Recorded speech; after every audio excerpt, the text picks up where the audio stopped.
भारत को नेपाल जैसी हिंसा में झोंकने की साजिश। जेन ज़ी को भड़काने वाला देश विरोधी षड्यंत्र।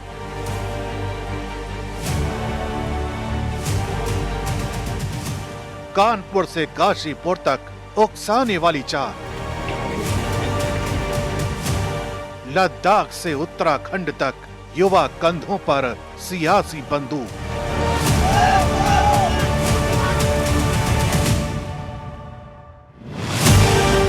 देश भर में मानो आंदोलनों की झड़ी सी लग गई है। कभी कानपुर, लखनऊ और बरेली की सड़कों पर नारों की गूंज सुनाई देती है, तो कभी नागपुर और हैदराबाद में पुलिस से भिड़ंत की तस्वीरें आती हैं। इसके बाद लेह लद्दाख में आंदोलन की आड़ में संपत्ति तोड़ी गई और अब उत्तराखंड के काशीपुर और देहरादून में प्रदर्शन भड़के। उत्तराखंड की राजधानी देहरादून में तो पेपर लीक के बहाने नेपाल बनाने की धमकी तक दी गई, आजादी के नारे लगे और हिंसक झड़पें हुई। आप ये ना करें कि हमें मजबूर ना कीजिए, जो आंदोलन नेपाल के अंदर हुआ है वो यहाँ पर भी हो। मजबूर मत कीजिए। सवाल उठ रहा है, क्या ये सिर्फ असंतोष की आवाज है या इसके पीछे कोई बड़ी साजिश है? एक जैसी घटनाएं, एक जैसे नारे और लगभग एक जैसा पैटर्न इस शक को और गहरा कर रहा है कि युवाओं की आड़ में देश को अस्थिर करने की कोशिश की जा रही है। सरकार, हमारे आयोग के अध्यक्ष, हमारे शहर के एसएसपी, वो सब लोग अपनी मनमानी कर रहे हैं और युवाओं को कम आंक रहे हैं। जिस दिन युवाओं ने अगर नेपाल जैसी हालत कर दी ना और उत्तराखंड में मौसम खराब रहा तो इन्हें लेने के लिए तो हेलीकॉप्टर भी नहीं आएंगे सर, ये तो यही मरेंगे फिर। इन आंदोलनों की सबसे बड़ी खासियत है कि हर जगह युवाओं को ही मोहरा बनाया गया। पहले आई लव मोहम्मद के नाम पर रैली निकाली गई, फिर पुलिस से भिड़ंत कराई गई, कहीं सरकारी संपत्ति तोड़ी गई तो कहीं धार्मिक आस्था पर चोट पहुंचाई गई। काशीपुर में पुलिस वालों से मारपीट, देहरादून में पेपर लीक पर सड़कों पर हिंसा। हर जगह तरीका लगभग एक जैसा, नारे भी बदले बदले नाम से, लेकिन पैटर्न एक जैसा।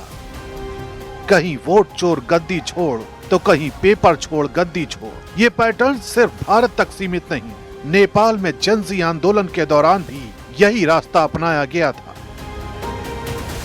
श्रीलंका और बांग्लादेश में भी युवाओं के कंधों पर बंदूक रखकर सरकारों को गिराने की कोशिश की गई थी। अब भारत में भी ऐसे ही हालात बनाने की साजिश की आशंका जताई जा रही है।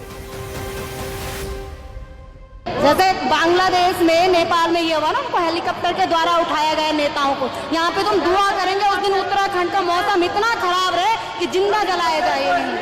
कि सरकार अंधभक्त मत होइए, क्योंकि सरकार हिंदू धर्म के नाम पे हमें बेवकूफ बना रही है। इन आंदोलनों के पीछे किसका हाथ है, ये बड़ा सवाल है। खुफिया एजेंसियां मान रही हैं कि ये महज संयोग नहीं बल्कि एक संगठित रणनीति हो सकती है। जांच इस दिशा में भी हो रही है कि कहीं विदेशी फंडिंग या बाहरी ताकतें तो इसमें शामिल नहीं हैं।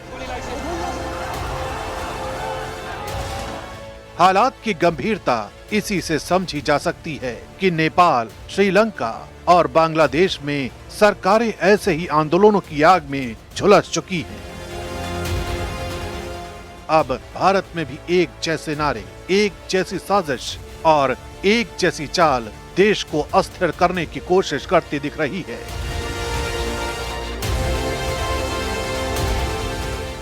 कांग्रेस नेता राहुल गांधी का बयान कि जेन ज़ी संविधान और लोकतंत्र की रक्षा करेगी, इस नैरेटिव को और राजनीतिक रंग दे रहा है।